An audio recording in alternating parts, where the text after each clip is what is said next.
So, siyempre po, habang ito pong project ay ginagawa, kasama po sa trabaho ninyo, ang inspeksyonin yung nasabing proyekto. Tama po ba?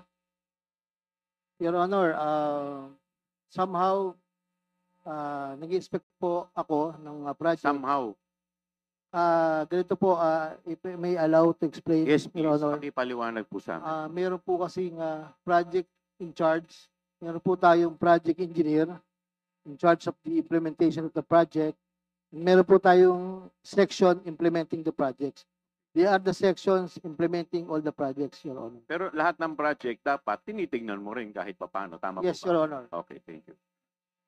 So, sa dulo, siyempre, bago tayo magbitaw ng bayad or payment, siyempre, meron po dyan tinatawag na final inspection. Tama po ba? Yes, Your Honor. Okay. So, ginagawa mo rin po ba itong final inspection bago ka magbayad? There is a team that's assigned to be the inspectorate team.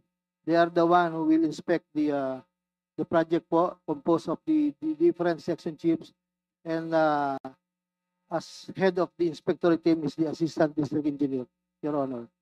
Okay. Engineer, may pakikita po ko sa inyo, Department Order Number 99.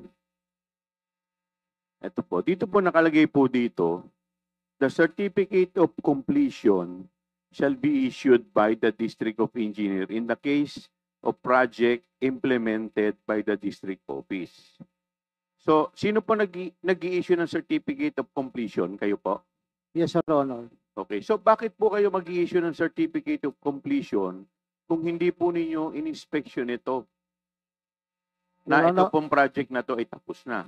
Your Honor, it is the attachment of the certificate of completion is based on the certificate of final inspection conducted by the team. So, ang ibig po ninyo sabihin, nagbe-base lang kayo ng pag-i-issue nyo ng certificate of completion base sa attachment at hindi po base sa inspection na ginawa po ninyo. Yes, Your Honor, because I presume So, lahat po ganun na ginawa ninyo? Kahit na isa, wala po kayong tinignan? meron naman, Your Honor. Meron naman. Yes, Your Honor.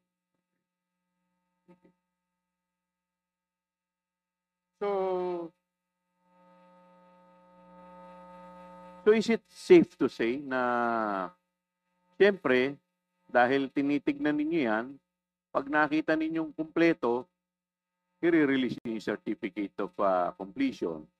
Pag may nakita naman po kayong defect, hindi muna ninyo i-release yung certificate or para remedyohan to at ayusin. Tama po ba? Your Honor, the process po I just want to explain po, Your Honor. Meron po kaming team na nagva-validate doon po sa mga defects po na bago po inspeksyonin ng final inspection team, sila muna po ang magbabalidate po ng mga defects if ever meron po. So hindi po ninyo tinitignan lahat. Hindi, Your Honor, hindi po. Because, So basta issue lang kayo, naniniwala kayo dun sa papel na binigay sa inyo na kompleto, kaya mag-i-issue na lang kayo. yes, Your Honor, there is a presumed regularity of the documents presented to me, Your Honor. Nakita mo yung mga projects na dinescribe ni pinakpresenta ni Congressman Joel Chua. Yes, Your Honor. Do you believe you are responsible for that? Actually po, ang negligence on my part, namin po may kakulangan ako dahil I did not personally go to. Do you believe you are responsible for that? The Ghost Project na sinabi ng Presidente, yung mga kakulangan sa mga materyales, sa kakulangan ng mga delivery ng supply ng materials, do you believe you are responsible for that? Yes, Your Honor. Thank you. Yes, thank you, Mr. Chairman. This is in line with the questioning of my co-chairman, Joel Chua. D. Henry, project number 250252, construction of reinforced concrete river wall at Purok 4, Barangay Pil, Baliwag, Bulacan, in the amount of 55,730,911.6 is a ghost project. I think, yes, Your Honor.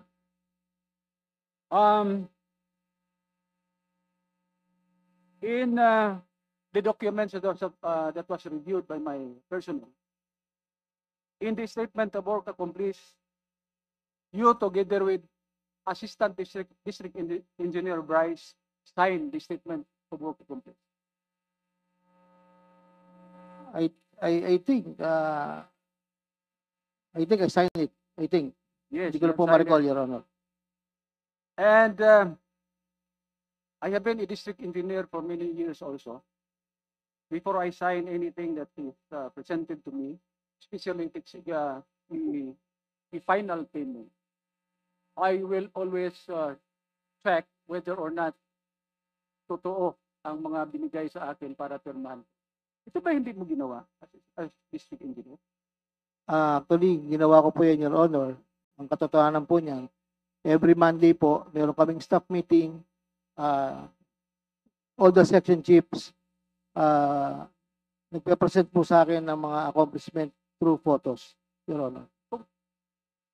Nang chinek mo ito, hindi mo pinuntahan doon sa mismo sa site ang mga project mo? That particular project, no po, Your Honor. Bakit? I rely on the signatures of my personnel, Your Honor. Who approves the final payment, the voucher? It was first signed at me, Your Honor. Ako po ang final. Meron pong signature ang implementing section and the accountant. Then ako po yung pinakahuli. Anong attachment ng LDAP? If you resign the LDAP, anong mga requirements bago ninyo matirmahan ng LDAP?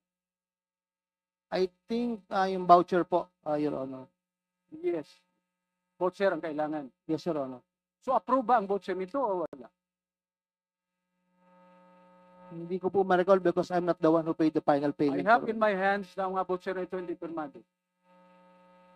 Hindi ko rin po Bakit? masigurado. Bakit inyo pinirmahan ng LDAP na walang supporting document?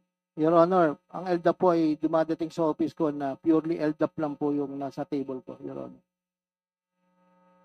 So, nagre-rely ka lang sa project engineer mo, construction engineer mo, project engineer mo, project in charge mo. And also Lahat susubo sa iyo, pipirmahan mo. to my accountant, Your Honor.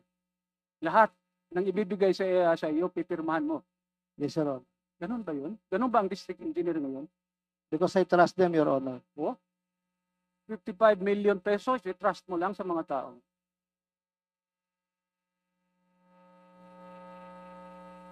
Ganun ba yun? Maybe yung po yun ang negligence on my part at yun po ang kakulangan ko, Your Honor. Ano ba yung pagkakasagot mo? Hindi po, marami lang pong dumadating na papel po sa Maraming akin. dumarating na apel sa'yo Your Honor. na yung iba ay hindi mo na talaga pinag-aaralan.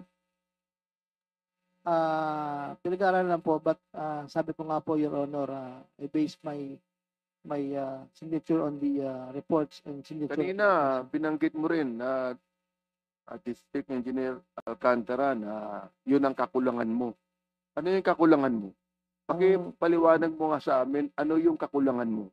Ang binabanggit ko pong kakulangan ko ay yung kakulangan kong puntahan po yung project dahil nag-rely lang po ako dun sa mga nakapirma pong mga tauhan ko at tiwala po. Hindi lang kakulangan niya, malaking kakulangan yan. Hindi mo napupuntahan. Sapagkat mandato mo rin na-monitor yan tama? Yes, Your Honor. Hindi mo napupuntahan dahil may tiwala ka, correct? Yes, Your Honor. Tignan nyo Ayan. Ibig sabihin, kung mga ilang mga proyekto hindi mo napupuntahan, wala ka napupuntahan proyekto. Binanggit po kanina, meron naman po akong napupuntahan.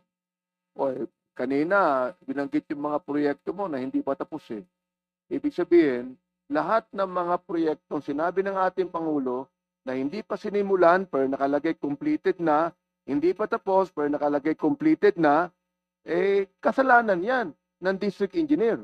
Tama ba ako? Mali. Yes, Your Honor. Yun pala naman dapat talaga kasuhan ka. Tama? Tama ba ako mali? Yes, Your Honor. Yun.